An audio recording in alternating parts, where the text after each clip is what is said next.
Today, we're covering everything that you need to know to be an informed investor in the stock market this coming week, especially because we have a huge CPI print. More on that to come. Make sure that you watch this full video so that you don't miss it. We're going to start out, though, with all these key earnings which are happening this week. Looking at the list, I would say ones that stand out to me are Palantir, Shopify, Airbnb, DraftKings. What's standing out to you, Evan? First of all, if you do enjoy the video, make sure you give it a like and subscribe and check out all of our channels here. I definitely do agree on those. A lot of those do stand out to me. DraftKings on Thursday. Applied Materials should also be interesting in there. Coca-Cola, in my mind, is that biggest one on the week. Um, Earnings Whispers like to sort this chart based on popularity, so I'm a little surprised to see Tuesday after the close Airbnb below Devon Energy.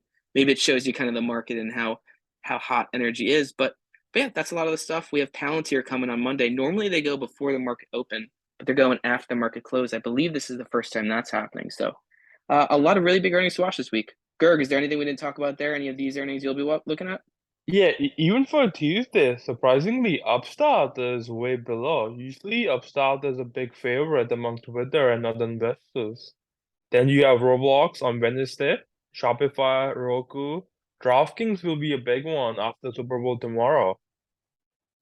Yeah, definitely. And plus, I would say Datadog is probably in a similar area as well. And then we talked about John Deere. I think that's a good Nothing start. runs like a deer. Yes. Evan, do you want to dig a little bit further into earnings? Yes, let's go in. Let's check out that Earnings Whispers website. So when we look on this website, just quickly, we're going to scroll through all the numbers and you could pause if you want to see what they are. So the estimates, that is what Wall Street is expecting. EPS expected to be 63 cents for Palantir. Ooh, 3 cents for Palantir, 63 would be great for them. And then Wall Street is expecting revenue $505 million. And then below Palantir, you can see it says AMC. That means aftermarket close. When it gives you a time, that's what time to expect the numbers to be released. But yeah, let's scroll through all of those numbers right here. We have Coca-Cola in the morning on Tuesday, Cleveland Cliffs, a couple others. After the close, Airbnb is actually first there on top of Devon Energy, but you also see Upstart expectations, Livent Energy. We know that's a Stock Talk weekly favorite. Wednesday, Roblox, Trade Desk, Kraft Heinz, Krispy Kreme, etc. See all the expectations there. Yep. And then aftermarket close on Wednesday, those big ones being Shopify, Roku. I would say Twilio, I would throw even there above Cisco. I know Cisco is a big name, but Twilio gets a lot of popularity on FinTwit. And then some more of those energy names coming in hot as well. Thursday, I mentioned Datadog beforehand. Crocs coming in there too. And then Gerg, you mentioned DraftKings aftermarket close. Not the biggest name when it comes to, revenue and some other stuff, but certainly very timely with the Super Bowl, right? Yep, and we have DoorDash along with that, and Whale is a pretty big company that almost no one talks about. Absolutely. And then the last one on Friday, which we talked about, is John Deere. Does end up being pretty popular. Again, they're a pretty large company, pretty sizable EPS expectations as well as revenue. So we'll see if they're able to meet or miss, and that'll probably carry over into the following week ahead. Are we all good on earnings, Evan? Yep, I think that is some really good coverage right there. I'm excited to go and talk through the macro calendar for the week. So you can look at it right there on Tuesday before the open, 8:30 a.m. Definitely the biggest event of the macro week. We also have PPI coming up a little bit. I believe that is on Thursday or Friday, a little bit lower on this calendar. Maybe we'll talk about it a little bit later on Thursday before the open. PPI will be interesting, but let's talk through that CPI number a little bit. If you want to scroll over to the next page and maybe I throw it over to Gavin, you can give us what they're expecting.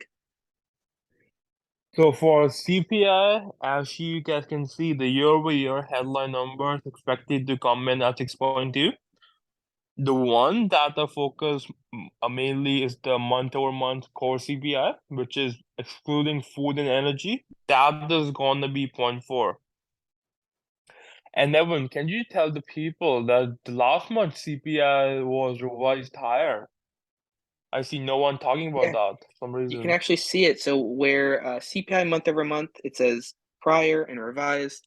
We previously the market ran off of a number that was below expectations, and now they revised it higher. So it will be interesting to see how that affects the market. I kind of find it also fascinating that the year-over-year number didn't have any change, even though a month part of it is different. That should probably have an effect, but who am I to throw that out there, you know?